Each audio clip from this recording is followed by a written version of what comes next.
আসসালামু আলাইকুম। তো গাইস, আশা করি সকলেই ভালো আছেন। তো আমি আপনাদের সামনে আজকে একটি গুরুত্বপূর্ণ ভিডিও নিয়ে হাজির হয়ে এলাম। তো আপনারা সকলেই এই বিষয় নিয়ে প্রায় মানুষই ভুগছেন যে আপনাদের এই সমস্যাটা কোথা থেকে হচ্ছে বা কী হচ্ছে। তো সমস্যাটা হলো, যাদের মুখে ব্রণ আছে তাদের কাছে আমি একটা অনুরোধ করবো, আজকে আপনারা যদি আমার এই অনুরোধটা মানেন তাহলে আশা করি আপনারা সকলেই ব্রণ থেকে মুক্ত পাবেন। তো যাদের মুখে ব্রণ আছে তারা কি ব্যবহার করবেন এবং কি ব্যবহার করলে ব্রণ এবং ত্বক পাতলা হয়ে যায়।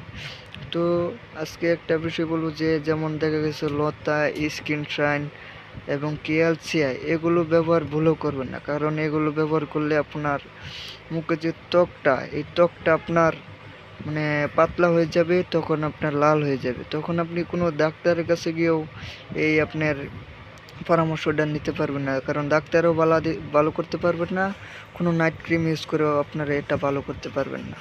তো আপনাদেরকে তাই বলবো যে আপনারা এগুলো যদি ব্যবহার করে থাকেন, এখন থেকে বাদ দেবেন, কারণ এগুলো ব্যবহার করলে আপনাদের মানে বয়স মানে যখন 40-45 হবে তখন দেখবেন যে আপনাদের মুখের চামড়াটা যে ওটা পুড়ে না লাল হয়ে যাবে।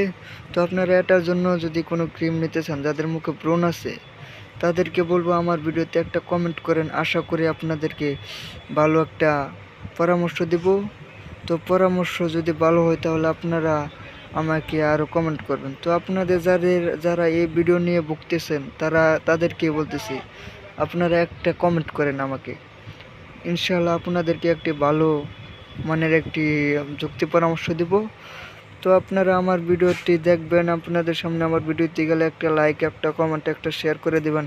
আর যারা আমার আমার চ্যানেলে এখনও সাবস্ক্রাইব করেন নাই তারা অতি শীঘ্রই সাবস্ক্রাইব করে পাশে থাকা বেল আইকনটি বাজিয়ে আমার ভিডিওগুলো দেখবেন এবং আমার পাশে থাকবেন।